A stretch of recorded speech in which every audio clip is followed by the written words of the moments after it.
Hola, vamos a hablar de las normas APA. Esta edición vamos a explicar las citas de más de 40 palabras y de menos de 40 palabras. En la presentación de los documentos académicos se deben citar todas aquellas fuentes consultadas. La citación para el desarrollo de algún escrito académico es obligatoria, de lo contrario el texto se podría considerar como plagio. Esta falta se refiere a la utilización de producciones escritas u orales de otras personas dentro de un texto sin citarlas debidamente. Esta información fue diseñada para la construcción de artículos científicos. Para trabajos que dependan de instancias universitarias, se sugiere consultar indicaciones al respecto en cada institución. El formato general del trabajo, el papel es tamaño carta, el tipo de letras Times New Roman 12 puntos, el espaciado es interlineado 2.0 y el texto alineado a la izquierda sin justificar, sin espacio entre párrafos. Las márgenes es de 2,54 centímetros en toda la hoja. La sangría 5 espacios en la primera línea de cada párrafo y las tablas no tienen líneas separando las celdas. Los títulos no se escriben con mayúsculas sostenidas, se escriben solo con mayúscula inicial. Hay 5 niveles. Esta es la jerarquía de los títulos. Empezamos con el nivel 1, que es un encabezado centrado en negrita. El nivel 2 es un encabezado alineado a la izquierda en negrita. El nivel 3 es un encabezado de párrafo con sangría, negrita y punto final. Nivel 4, encabezado de párrafo con sangría, negrita, cursiva y punto final. Nivel 5, un encabezado de párrafo con sangría, sin negrita, con cursiva y punto final. Las tablas y las figuras. En las tablas se coloca el número y nombre de la tabla. El título debe ser breve pero claro y explicativo. Y solamente se utilizan líneas horizontales y al final de la tabla se coloca una nota de la tabla. En las figuras se coloca la imagen, el número de la figura en cursiva y la nota de la figura. Ahora vamos a explicar cómo hacer las citas. Una cita es la expresión parcial de ideas o afirmaciones incluidas de un texto con referencia precisa de su origen o fuente y la consignación dentro de la estructura del texto. En el estilo APA se utilizan paréntesis dentro del texto en lugar de notas al pie de página o al final del texto como en otros estilos. La cita ofrece información sobre el autor y año de publicación que conduce al lector a las referencias que se deben consignar al final del documento.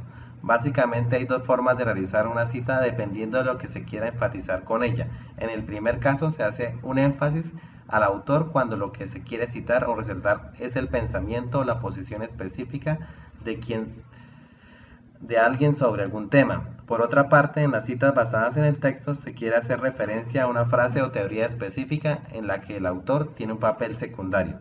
De la misma manera, la cita se puede realizar de manera textual o parafraseada, para la cual es relevante el número de palabras citadas para configurar la cita, como se verá a continuación. La cita textual es cuando se extraen fragmentos o ideas textuales de un texto. Las palabras o frases omitidas se reemplazan con puntos suspensivos. Para este tipo de cita es necesario incluir el apellido del autor, el año de la publicación y la página en la cual está el texto extraído. El formato de la cita varía según el énfasis en el autor o en el texto. Aquí colocamos un ejemplo de cita de menos de 40 palabras. Cuando la cita tiene menos de 40 palabras, se escribe inmersa en el texto, entre comillas y sin cursiva. Se escribe punto después de finalizar la cita y todos los datos. La cita basada en el autor. Aquí hay un ejemplo. Se coloca la referencia al autor al inicio de la cita. Se coloca el apellido y el año. El texto que se va a citar se coloca entre comillas y al final se coloca la página, en este caso sería la página 90 y el punto. En la cita basada en el texto se coloca la frase textual entre comillas, pero en este caso se coloca el apellido, el año y la página y el punto al finalizar del texto. En la cita de más de 40 palabras se escriben aparte del texto con sangría, sin comillas y sin cursiva. Al final de la cita se coloca el punto antes de los datos. Recuerde que en las citas con menos de 40 palabras el punto se pone después. De igual forma, la organización de los datos puede variar según dónde se ponga el énfasis, al igual que en el caso anterior. Cita basada en el texto. En este momento, ahí hay un ejemplo se colocó la cita, se colocó una sangría de 5 espacios.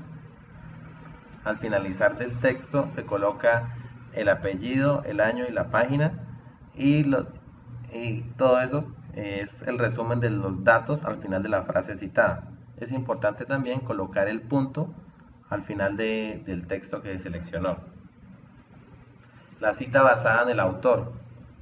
También se dejan los espacios de la sangría, se coloca la cita antes del texto, en el párrafo anterior, se coloca el apellido, el año, en el texto se coloca la página y punto. En la cita de parafraseo. En la cita de parafraseo se utilizan las ideas de un autor, pero en palabras propias del escritor. En esta cita es necesario incluir el apellido del autor y el año de la publicación. Asimismo puede variar de acuerdo al énfasis que se haga. Entonces, la cita basada en el texto, se toma el texto del parafraseo y se coloca al finalizar el apellido, el año y el punto. Y esos son todos los datos de la frase parafraseada. Y la cita basada en el autor, entonces se coloca al principio del texto el apellido y el año y el texto de lo que se parafrasea. Una nota es que en la Biblia y el Corán y las comunicaciones personales se citan dentro del texto, pero no se incluyen en las listas de referencias.